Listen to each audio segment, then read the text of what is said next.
Hatchet by Gary Paulsen, Chapter 10. He could not at first leave the fire.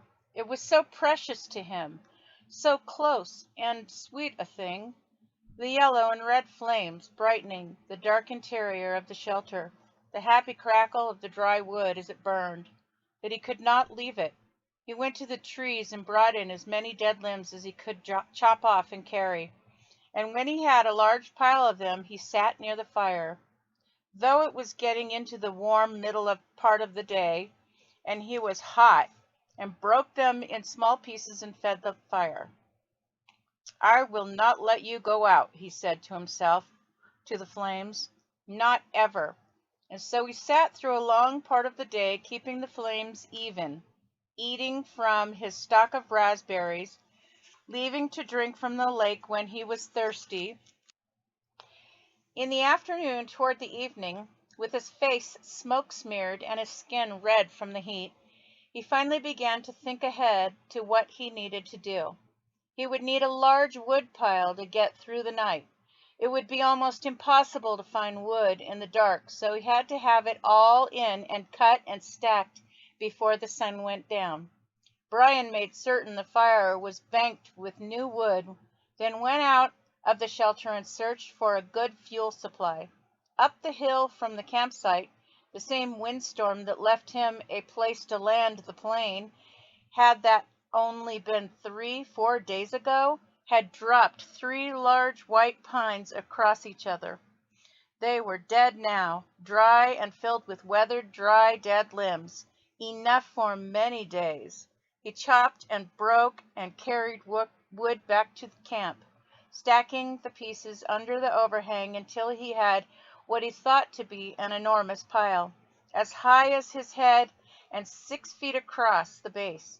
Between trips he added small pieces to the fire to keep it going, and on one of the trips to get wood he noticed an added advantage of the fire. When he was in the shade of the trees breaking limbs, the mosquitoes swarmed on him as usual, but when he came to the fire, or just near the shelter where the smoke eddied and swirled, the insects were gone. It was a wonderful discovery.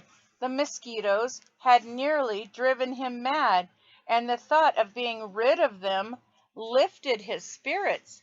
On another trip, he looked back and saw the smoke curling up through the trees and realized for the first time that he now had the means to make a signal.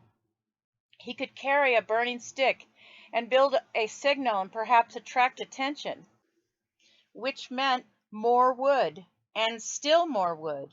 There did not seem to be an end to the wood he would need, and he spent all the rest of the afternoon into dusk making wood trips.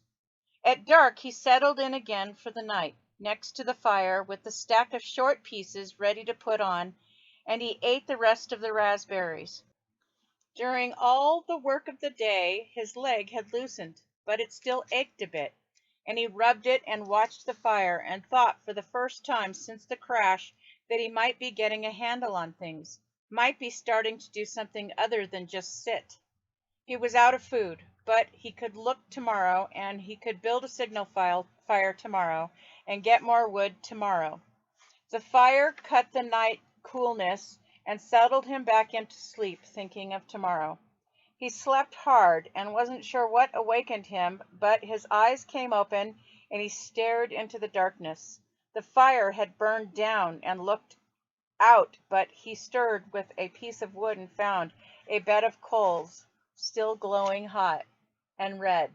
With small pieces of wood and careful blowing, he soon had a blaze going again. It had been close.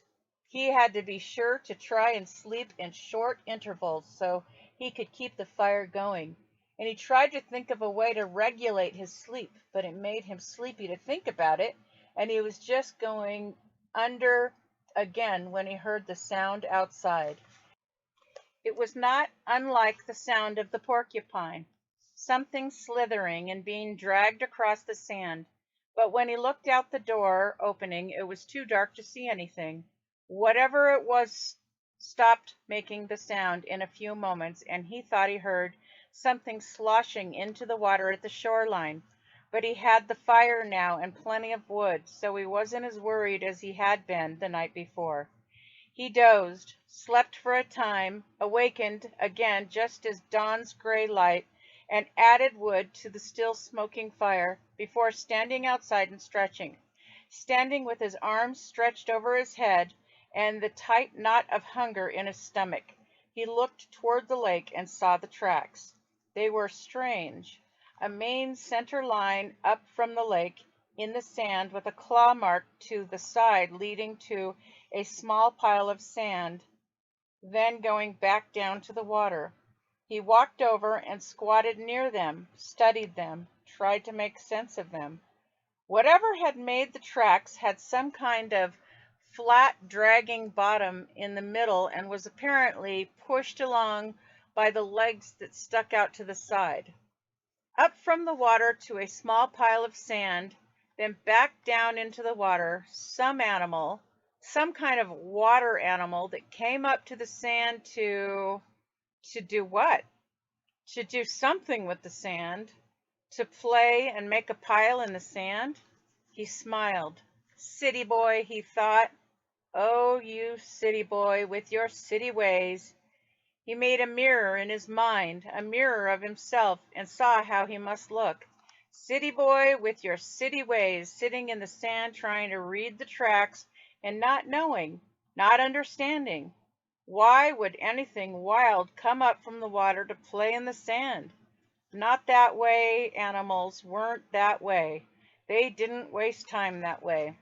It had come up from the water for a reason, a good reason, and he must try to understand the reason. He must change to fully understand the reason himself, or he would not make it. It had come from the water for a reason, and the reason, he thought, squatting, the reason had to do with the pile of sand.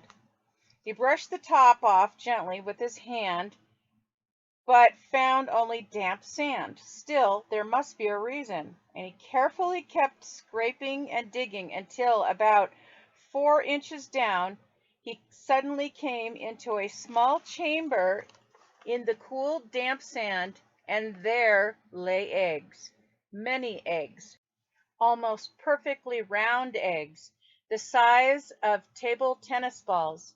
And he laughed then because he knew. It had been a turtle. He had seen a show on television about sea turtles that came up onto beaches and laid their eggs in the sand. There must be freshwater lake turtles that did the same. Maybe snapping turtles. He had heard of snapping turtles. They became fairly large, he thought. It must have been a snapper that came up in the night when he heard the noise that awakened him. She must have come then and laid the eggs. Food. More than eggs, more than knowledge, more than anything, this was food. His stomach tightened and rolled and made noise as he looked at the eggs, as if his stomach belonged to somebody else or had seen the eggs with its own eyes and was demanding food. The hunger, always there, had been somewhat controlled and dormant when there was nothing to eat. But with the eggs came the scream to eat. His whole body craved food with such an intensity that it quickened his breath. He reached into the nest and pulled the eggs out one at a time. There were 17 of them, each as round as a ball and white. They had leathery shells that gave instead of breaking when he squeezed them. When he had them heaped on the sand in a pyramid, he had never felt so rich somehow. He suddenly realized that he did not know how to eat them. He had a fire, but no way to cook them, no container, and he had never thought of eating a raw egg. He had an uncle named Carter, his father's brother, who always put an egg in a glass of milk and drank it in the morning. Brian had watched him do it once, just once, and when the runny part of the white left the glass and went into his uncle's mouth and down the throat in a single gulp, Brian almost lost everything he had ever eaten. Still, he thought, still. As his stomach moved toward his backbone, he became less and less fussy. Some natives in the world ate grasshoppers and ants, and if they could do that, he could get a raw egg down. He picked one up and tried to break the shell and found it surprisingly tough. Finally, using the hatchet, he sharpened a stick and poked a hole in the egg. He widened the hole with his finger and looked inside. Just an egg. It had a dark yellow yolk and not so much white as he thought there would be. Just an egg. Food. Just an egg he had to eat. Raw. He looked out across the lake and brought the egg to his mouth and closed his eyes and sucked and squeezed the egg at the same time and swallowed as fast as he could. Ugh! It was a greasy, almost oily taste, but it was still an egg. His throat tried to throw it back up. His whole body seemed to convulse with it, but his stomach took it, held it, and demanded more. The second egg was easier, and by the third one he had no trouble at all. It just slid down. He ate 6 of them, could have easily eaten all of them and not been full. But a part of him said to hold back, save the rest. He could not now believe the hunger. The eggs had awakened it fully, roaringly, so that it tore at him. After the 6th egg, he ripped the shell open and licked the inside clean, then went back and ripped the other 5 open and licked them out as well, and wondered if he could eat the shells. There must be some food value in them, but when he tried, they were too leathery to chew, and he couldn't get them down. He stood away from the eggs for a moment, literally stood and turned away so that he could not see them. If he looked at them, he would have to eat more. He would store them in the shelter and eat only one a day. He fought the hunger down again, controlled it.